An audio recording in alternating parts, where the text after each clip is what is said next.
Hello, everyone, and welcome back to another episode of 21 Days of Business. If this is the first time you're catching this video series, welcome. My name is Yasmin Salem-Hamden. I'm the founder of coachesandcompany.com. We are your go-to digital destination for all things legal in your entrepreneurial journey.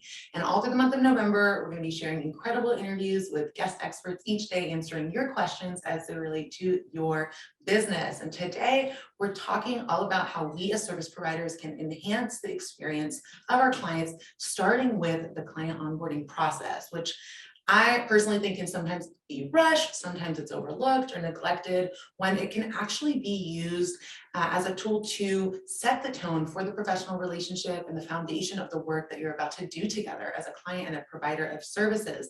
And joining us today to discuss is Charlene Izere, the founder of business management agency Soulful Systems. Thank you for joining us, Char. Thank you so much for having me. I love talking about client experience, so I'm excited for this conversation. Yes, I'm so excited for it as well. And our listeners are certainly in for a treat, because I know this is your jam, and creating a magical client onboarding experience and experience overall, and really honing in on why the client experience is so important, because I think this is as much general business advice as there is out there. I don't find it very common to be talking about how we can further enhance our clients' experiences and ultimately create an experience that, of course, achieves that transformation or that final result that they're looking for, but then also turns them into a raving fan of yours, because that's my favorite kind of lead generation, if you want to call it lead generation, like word of mouth, a personal recommendation. And I think the stats show that that's the best form of marketing for your business, and customers, consumers really trust word of mouth marketing as opposed to what they might see on your website or on your social media platform. So thank you again for joining us. For those not familiar with you, would you mind providing us with an introduction, if you would? Yes, so I'm Charlene Izere. I am the founder of Soulful Systems, which is a luxury behind-the-scenes team keeping CEOs in their zone of genius. We use a very holistic approach to implement systems and processes that are not only sustainable, but are also scalable. So we essentially meet you where you're at and provide support as we navigate entrepreneurship together. I love it. Yes, I'm here for every bit of that. So why do we need to have customer or client experience at the forefront of our minds? Yeah, you really hit it on the head when you said it's easier to focus on the clients that we currently have versus spending all of our money and our time into capturing more leads.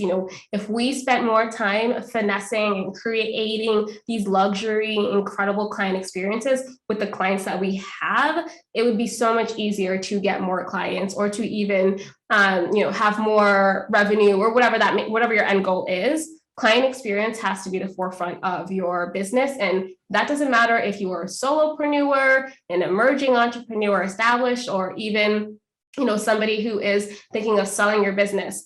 Client experience is everything, because how people view you, what people say about you is more important than your intentions, right? Because we can have so many different intentions when it comes to creating a client experience, but what's actually happening, and a lot of that information can be provided from your actual clients and their feedback.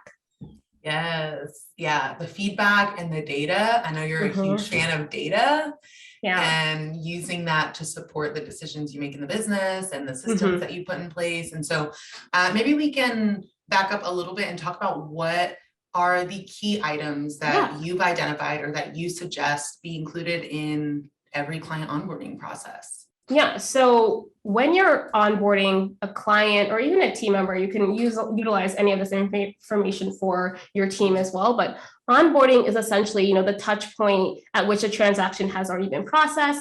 This interaction and this phase is really, you're focusing on rolling out the red carpet for your clients. And this is when they graduate from prospect to client. So the experience is during the onboarding. Visual. Yeah, yes. I'm a very visual person. So I'm like, listen, let's map this out very clearly. And we actually do have a client experience map that we have in our agency that we use for other clients, or even for our clients coming onto our roster. So these experiences during the onboarding phase, they really set the stage for your overall journey. So how they feel right now at the very beginning will definitely affect how they go throughout the process of working with you, as well as at the end. So it can really change the game for you as an entrepreneur, whether if you have a one-time customer or a repeat customer. So that's why that onboarding experience is very important. And sorry, I know you asked me for the key items, but I wanted to just that really was all paint helpful. that I was picture. going to say that was great context, actually. I appreciate that. Yeah, I wanted to create that picture because I think we hear create an onboarding experience, create a luxury onboarding experience, but what really is that? So I wanted to like map that out a little bit. But some of the key items that I suggest including in your onboarding experience or onboarding process itself not only includes like the contract, your welcome packet, the questionnaire, all of that. Essentially, the most important piece is making sure that everything is communicated clearly to your clients, right? So they need to know when the deliverables are going to be, that they're going to receive them. When are they going to receive those deliverables? When do you expect them to get information back to you, right? So you really want to use this onboarding process to create boundaries from the jump and also manage expectations, right? So one way to do that is through a contract, right? Yeah. Shout out coaches and companies. Right there. Okay. That's really one of the starting points, right? And it doesn't, of course, having a contract doesn't mean it doesn't guarantee that the client is going to understand your boundaries. It doesn't guarantee that your boundaries are going to be enforced. There are other parts to, obviously, a client relationship is somewhat complex. It's not just a one-time interaction and then you're done. But the initial communication of many of your boundaries within a professional relationship, it starts in writing in that contract. So yes, I appreciate you highlighting that. Yeah, and I think at the beginning of entrepreneurship and that solo preneur lifestyle, you may skip the contract, but don't, because that definitely affects the way that you deliver your products or that you deliver your experience, because they may not have clarity around the scope or your process. So these are things that you want to communicate to them right after they've paid the invoice. They should clearly know what the scope is, what the payment timeline is, and what the process, and all that information can live in your contract. And or also the second key item, which is your client welcome packet. So some way for them to access all of the information that they need very simply. And you can also utilize this moment to create like a branded and luxe moment, right? Like using some sort of branded welcome packet, because I love aesthetics, so I think that's very important. I was gonna say, I know your welcome packet is just like out of this world. Yes.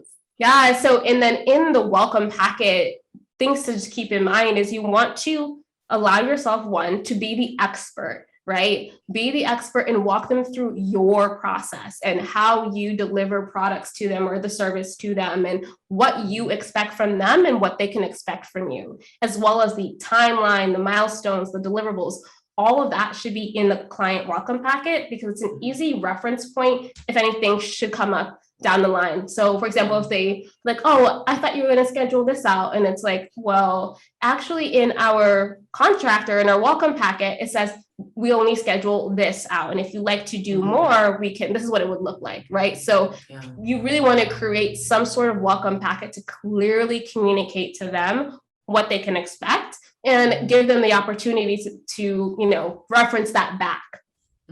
Yes. Oh, so necessary. And for many reasons, one of them being making sure that you are, like you mentioned, managing those client expectations and making it easier for yourself to enforce what it is that you agree to. Because like you mentioned, Char, is early on in a lot of people's entrepreneurial journey when they begin to sell a service, for example, and leveraging your skills and leveraging the value that you can provide in a professional relationship in the form of a service can be very lucrative and can be a very easy way to start creating income for yourself and starting to render your service in your business. And so a lot of people start out with no contract, and what they find is that what the conversation that they had early on with that prospect who ultimately became a client, and later on they're like, well, I thought X, and you're like, well, I thought Y, and well, I said ABC, no, you said X, Y, and it's like, hold on, that's the contract, except we can't because we don't have a contract. Right. We don't have anything that we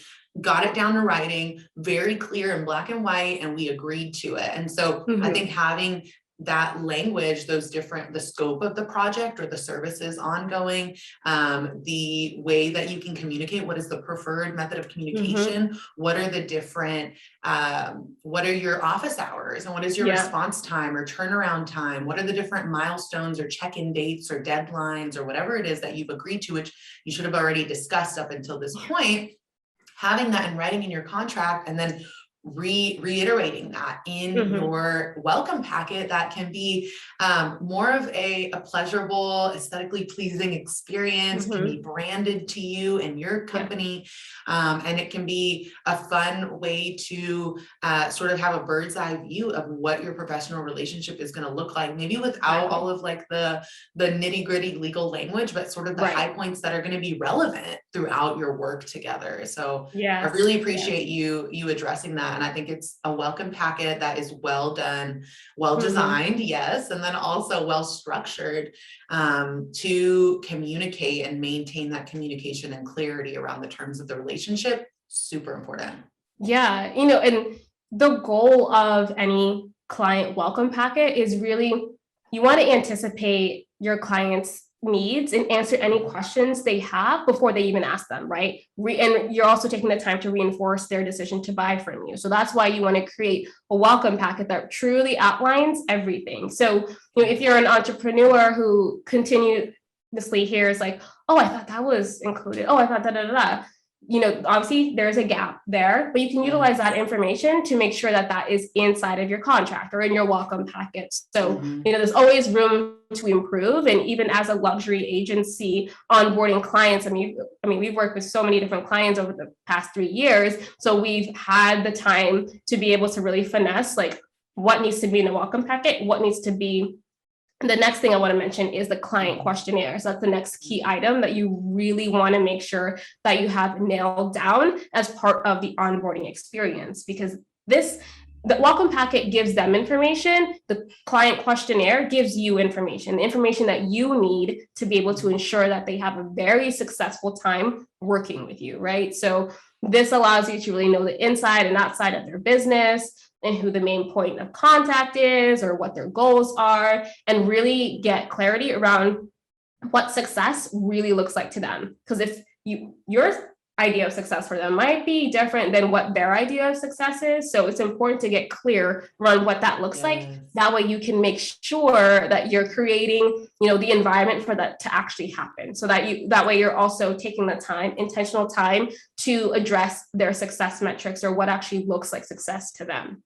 Yes, and gaining clarity on what is top of mind for them or what their priorities are. Yeah. Because like you said, what you may have understood to be, or what your opinion of what should be their top priority is, or what is of high value to them within the scope of your work together or your project that you're working on with one another, might be totally different. And that is a breeding ground for misunderstandings and disputes.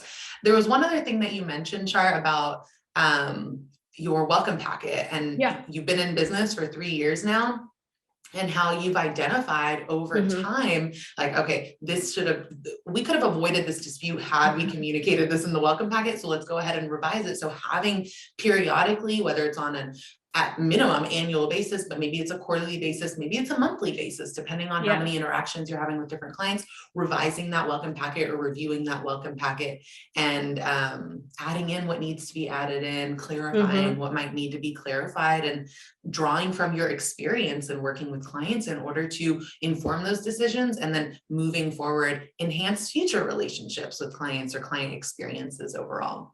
Exactly. And I think that client welcome packet really just not only empowers you, but empowers them too, because they're like, okay, I just paid X amount to work with them. Now I have like this tangible thing that tells me what's next, right? That way they don't feel forgotten, because how many times have you purchased something or, bought a service or a product or whatever, and you're like, okay, so now what? You want to avoid this. So now what? You want to make sure that you address it absolutely immediately after they've purchased from you. Send them a client welcome packet, automated. That's one mistake I see a lot of people do, is they're so focused in the manual, when you can just really automate so much for not a lot of money either. And that also elevates your experience. That makes it luxe when things are a little bit more automated, because you can create more consistent experiences across the board, not only for you, but also for your team. Yeah, so clean and just no messy action here. Like, this is not a messy action zone. It doesn't have to be, it shouldn't be. Like, you can make this luxe and customized, but still have a standard process that all clients coming into your world are going to be experiencing. Yes, I love that. All right, so client questionnaire, you're collecting information from them. Oh, I did want to say one more thing. When it comes to communicating all of that in your welcome packet throughout the entire process with a client, I love that you said don't leave any room for like what's next. Don't let there be a disconnect between your client and the process, because I really believe that when it comes to clients, the clarity of what's next is what breeds confidence in you as a service provider, and confidence in their decision that they made to invest in you, because that's a real thing, even after the sale is made. Like, that doesn't mean you're good and you can start coasting and you can start slacking. Like, no, this is where the work begins. That's why they hired you, because they want to work with you and engage in some collaborative efforts with you, right? And so maintaining that clarity and making sure that your client has that clarity throughout even after the sale is made, even after the contract is signed and you've begun the onboarding process, that clarity can breed confidence in you as a partner in business. Right. Exactly. Yeah. This is your moment to shine, essentially. So it's not like they pay you and then this is when you really, really shine, and you take some intentional time to just, again, obviously be clear and create that confidence that they will need to carry out throughout the entire experience working with you, because that makes repeat customers. Like, clarity and confidence, that allows your customer to be somebody who's not just a raving fan, but somebody who just casually talks about you and your experience in their day-to-day, with their husband being like, oh my goodness, I'm so happy I hired this person because they're helping me with X, Y, and Z, right? Exactly. And that's the goal. Exactly. Yes. I love that you said this is your time to shine, because I think for a lot of people, they get it backwards, and their time to shine is when they're courting the prospect, in their marketing. And if that's where you're shining is just in your marketing, we need to talk about some things. Yeah, that's a problem. That's not sustainable. It's not sustainable. And if you find yourself having to hustle even harder and even harder and even harder in your marketing to even bring in clients, question why. And the answer might be, you might find that it's because you're really focusing and allocating all of your energy in the marketing phase, and your client experience is lackluster. 100%. And that's what's resulting in people are not referring your service, because the client experience has not been one that is just above and beyond. And I know you're a huge proponent of under promising and over delivering. If you would like to elaborate a little on that. Yeah. So I am a type 2, I am a Virgo, and I'm somebody who loves to help and give. So I have been notorious for just like over promising in the past. Like, that's something that I just know that I've had a problem with that. And then it gets to crunch time and I'm like, okay, I will do everything, but then how do I over deliver now at this point? Now that I've already told them like everything, or I've given them everything, how do I give even more? So I find that it's so important that when you are starting out your relationship with them, if you're new clients or your new team member or whatever, you under promise and you over deliver. And what that really looks like is, that doesn't mean you're telling them that they're only going to get, part of the package. They will still get the entire package, but how can you create other touch points that are more luxe, more intentional, without it feeling like you are working at a deficit of self, right? So you don't want to give up everything. You want to give up your whole soul to these people, right? You want to make sure you want to make sure that you are over delivering in a way that doesn't give all of you, right? So I'll give you some examples of like how we do that, and maybe how you can also apply that if you are somebody who's thinking, okay, I get it in theory, but like, what do I do? Yeah, please, So, that'd be great. Yeah. So one thing that our agency that we love to do is when we're onboarding a new client, how many times do you have to share passwords with people? Like and get passwords and log in and all that. So we use LastPass, and it's not everyone is familiar with how to use LastPass. So we would create a tutorial on how to share passwords via LastPass. So part of that onboarding experience, they have a client dashboard that has a section that says, hey, by the way, this is how you share passwords with us. So again, you're leaving no stones unturned. You're answering all the questions before they even get there. Because part of our questionnaire is like, please share with us your passwords. And if they don't know how to do that, they just start emailing you passwords. It's like, no, that's not the way to do that. You want to make sure that you've, established some sort of way for them. And providing a tutorial is one way to just help them, right? That way they don't have to Google it on how to do that. Another experience or another way to really up level is recording a Loom video on giving them a tour of their client dashboard, right? And that's something I didn't mention yet, but a client dashboard is huge when it comes to eliminating any confusion and creating clarity, because they know that's where they need to go for any and all information. Maybe that's where they go for resources or quick links or an overview of the projects or the tasks that are currently at hand or that are going to be coming up. So another suggestion or idea is if let's say you're a web designer or a photographer or whatever, you want to create a guide that shows them how to take new photos for their new website, right? Or for their new brand, right? And best practices and dimensions that they're going to need, really equipping folks with the resources that they need and creating content around those little pieces, right? So one way you do that is just thinking around your clients' pain points or questions you see consistently popping up, create content around that. And that's just an easy, simple way to just up level the client experience. Creating content around their pain points, that's a no-brainer. That's something we hear a lot, right? When we start our businesses, in your marketing, but you can also take that and apply that to your client onboarding experience by creating content and that provides solutions around their pain points or questions that you consistently hear. So I have a brand, I have a photo shoot. What photos do I need, or what poses should I do for this upcoming launch, or what else do I need for X, Y, and Z, and filling in those gaps before they even ask them. Yeah. Oh, I love that, and I love that you ended on that, because that was the thing that I kept thinking to myself as you were talking is anticipate your client's needs and answer those questions before they even ask that question, so that they never even have to ask that question. Right. And then also providing a home base for sure, as far as the client dashboard. And there was one more thing I was going to share and it has escaped my brain, but maybe it will come back to me. It'll come back. But yes, I'm definitely a fan of answering questions before they arise, because I think that there are always going to be questions. You're always going to have to, communicate with the client. So don't expect that won't be the case. But if you are able to, the client will appreciate that. She thought of everything, didn't she? 100%.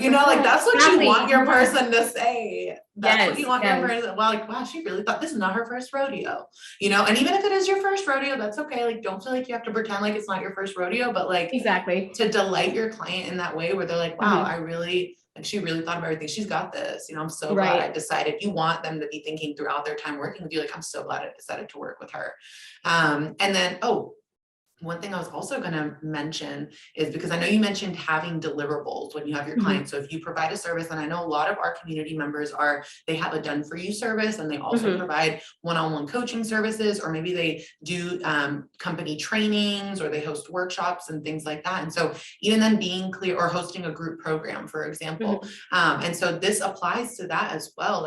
Whether you have a physical deliverable or a tangible deliverable that by the end of your time working together, or maybe it is your services are sessions, one-on-one sessions, or group sessions, or group calls, or whatever it might be, being clear in your contract and in your welcome kit what they can expect throughout. And then if they do have a client portal, being clear there. And I think in your client portal, your welcome kit can live there too, so they can easily go to one place and reference all of that. Yep. And I think client dashboards are something that we're seeing a lot more in our industry as of the last couple years or so. And taking the time to really intentionally build out a home for your new client is so important. We were obsessed with doing that. We just got off of a system setup with one of our clients, and we created like a client dashboard template for her to reuse for her agency. And her clients are obsessed with it because now they don't have to go through their emails for things. Everything is easily linked inside of this new home. And that's how you want to treat it. The client dashboard is their home. You want to invite them into a space where they feel supported. And you also want to make sure that it's super streamlined. So a supported and streamlined moment, like, that'll change the game. I live for that. I live for that. I love it. Yes. Okay. So all right. So is that, in your opinion, is that where the quote unquote client onboarding process ends? So as far as like getting them set up with with their dashboard, they have a home base, that's where they go. And then the real work begins. Yeah. So that's just a small part of it, right? But that client experience is just like the onboarding is just a small part of that. The next piece, of course, is actually delivering. So, it starts off with the onboarding piece, and then you go into your delivery phase. And that delivery phase, again, should also be, top of mind, streamlined. They should feel supported. There should be systems, and you can utilize templates and automated processes and workflows to really ensure that the delivery of this product or service is top notch. And you can also take a moment to identify the touch points, right? So the delivery phase is just as important as the onboarding phase. The onboarding just happens to be first, and then you get into your delivery, so just because you had a great onboarding moment does not mean that you can slack once you get to delivering the product. No. So now is not, this is still your time to shine. It is. Yeah, you're still shining, sis. Like, this is still your moment. Shining. Exactly. And of course, things happen, life gets in the way. Sometimes balls will drop, especially during busy seasons, but creating an environment where there's communication between you and your clients, they know where to go. If something happens, then this is their backup, touch point, or this is a backup person that they can talk to, just having those set up in place. And part of that delivery piece that's important is also just making sure things are a little bit more automated, just in case things happen and you're not able to, let's say, every week you want to make sure you do like a touch point, or you want to send out a report to your clients and you happen to be really sick that week. There should be an automated process and workflow in your business that allows you to still send off that information without you having to be thinking about it while you're sick, trying to recover from a cold, right? And that way nobody suffers here. Your clients don't suffer. Your team isn't like scrambling, trying to figure out, okay, what information did they need? They should know. Everybody should know what is going down when it comes to the entire client experience. So I think the stakeholders, when it comes to client experience, is not just the client itself and you, but it's also your team and the systems or the softwares that you're utilizing to create and deliver that incredible client experience. Yes. All right. So let's talk about software. Some of your favorite tools. Do you have any that you recommend? Yeah, so I love Dipsado and Honeybook. These are both CRMs that are easy for me. I understand that everyone's a systems person or a software person. I think they're pretty user friendly. I haven't used Honeybook, but I used Dipsado. They're pretty similar. I personally like the flow of Dipsado a little bit better, but Honeybook is used by a lot of photographers and people in like the wedding industry and whatnot. So so it is aesthetic. I love Honeybook for its aesthetic moment, but a CRM, a simple CRM like Honeybook or Dipsado, a vibe. And the next tool or software that I think is important is something, around your communication, right? How are you going to communicate with people? So whether you're using Voxer or Marco Polo, I like both of them for different reasons. Voxer is great, obviously, for audio. Marco Polo, great for video. So depending on like if you're an audio or a visual person. And then Slack, right? Slack is, of course, we all know about Slack. Slack is super easy, simple to use. You can also use communication tools that are built in to your overall project management systems or softwares like ClickUp. So ClickUp is something that we like to use as an agency. However, ClickUp isn't for everyone. Don't get like sucked into the hype that you have to have ClickUp. There are other project management tools out there that are just as incredible, like Asana or Monday.com. Those are all vibes. So I think when you're thinking about the types of tools, and we can also share this, Yasmin, I have a blog post that I wrote out where I essentially line item out like the systems and softwares for every stage of entrepreneurship. So whether you're a okay, that link will be in the description of this video for sure. Definitely. I'm happy to link that because it really depends on where you're at in entrepreneurship. Before you invest in any software, any tool, you want to think about where are you at currently in entrepreneurship. And then from there, you can make more like better decisions, and you're able to like completely block out the noise and the hype around all these different tools and softwares and get real with the resources that you have, the time that you have, and where you're currently at and where you want to go. Yes, I'm all about the seasons of entrepreneurship, the seasons of life. Like there's no cookie cutter, one size fits all in anything in life or business, but specifically, and you mentioned it perfectly, is like when it comes to tools or resources, like just because you hear somebody using this tool or this software doesn't mean it's guaranteed to be a great fit for you. So doing your research, doing your due diligence, and it sounds like an amazing resource that we're going to be linking to. So be sure to check that out. It'll be in the description of this video for sure. Yes. Thank you. Yeah, you're so welcome.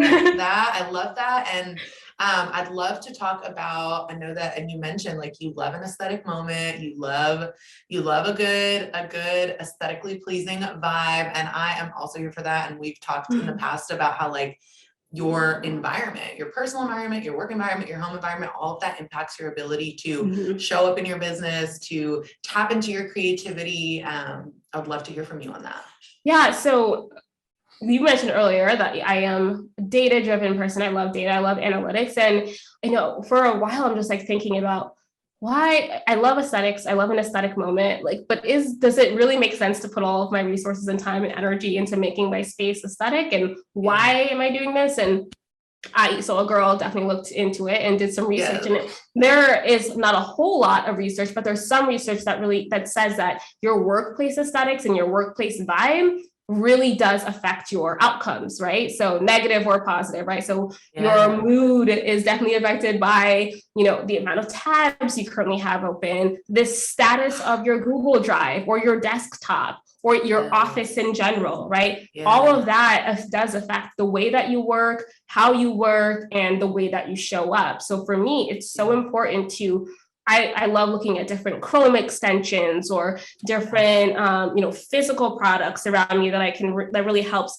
organize and streamline and just help make a space feel more vibey from a digital standpoint as well as from a physical standpoint. So my digital home is just as important as like my physical space. So aesthetics is just something that I think it's not just like, oh, let's do it for Instagram. It's more so about me and my mind and like how I work and how I move and how I operate. I'm my best self when I have an aesthetic moment. And those are just facts. Like, that's who I am. I was gonna say, and you know yourself better than anybody else. Like that is, you have to make that decision. And having an aesthetic space differs for everyone. Also, yes, vibey is a word in case anybody was wondering. Oh yes, that's part of my vocabulary, 100%. Yes. I do have a degree and I know that is also included somewhere in the dictionary. So that is a word. That is a word because we said so. Yes. And so I'm totally on board with that. And that has been my exact experience. Like my environment significantly impacts me as a person, my energy, my ability to focus, my ability to produce, my ability to tap into my creativity. And so I think you really nailed it as far as the importance of that. And that it looks different for everybody, it's everybody has their, and I think there's another conversation to be had as far as getting clear on what your style is, getting clear on what it is that you truly appreciate. Maybe you thrive when there's greenery around you and plants, and that's something that like excites you and energizes you. Maybe you're really about, I don't know what else. Maybe you're a minimalist in terms of design. And so you really appreciate like a clean, minimalistic look and vibe. Whatever it might be, like figuring that out and getting clarity on what that is for you, and then doing what you can. And it doesn't have to cost a lot. what, but doing what you can to have that reflected in your environment and where it is that you're spending the most of your time, and where it is that you're getting your work done, because, we are businesswomen. And so we're doing business and we're engaging in business activity, and that requires dedicated space and time. And it's important to make sure that where we are doing that and where we're conducting those activities, energize us and make us feel good and support us in showing up as our best selves. So I really appreciate you sharing your thoughts on that and sharing your experiences in that. And so I would love to hear from you on what your big message is that you'd love to leave us with. Yeah, I think you had asked me this right before we started recording, and I was thinking what is something that I want to make sure that I leave people with? And I empower you and I implore you to utilize systems to create more space in your business, right? Because the more space and freedom that you have in your business, the more space and freedom you have outside of your business. And I know that people say make your business work for you, not the other way around, but let's be real with each other right now. So many of us are spending their day-to-days trying to close tab to tab to tab to tab, right? That's how we spend our days a lot of the time, especially during busier season. So for me, I think what's super important is to utilize systems that create consistent experiences, not just for my clients or my team, but also for me. I want to make sure that I can consistently turn off my laptop on Wednesdays and create content and know that my clients are being supported, that my team has what they need. So by creating systems that do that, that allows me to have more space. So if you're somebody just trying to figure out where to start, onboarding, your client onboarding, I promise you, that's probably what's taking up so much of your time and a lot of your manual time. So begin there, and you'll start to see that there's a lot more freedom that you have inside of your business. And that also will reflect outside of business, right? The less that you're spending time here thinking about business, the more that you can be present and actually enjoy things outside of entrepreneurship. Because when we think about it, we started entrepreneurship so we can have freedom. We started our businesses so we can create the life that we want. And is the life that we want to be living from tab to tab? No, not me. Definitely not me. And probably not you. It's a no. It's a no. It's a no for me. So systems create consistent experiences. Please, please, please take some time and just outline just a couple of systems and processes that need to be finessed right now. You're right now, so then you can figure out what you need to do for the future.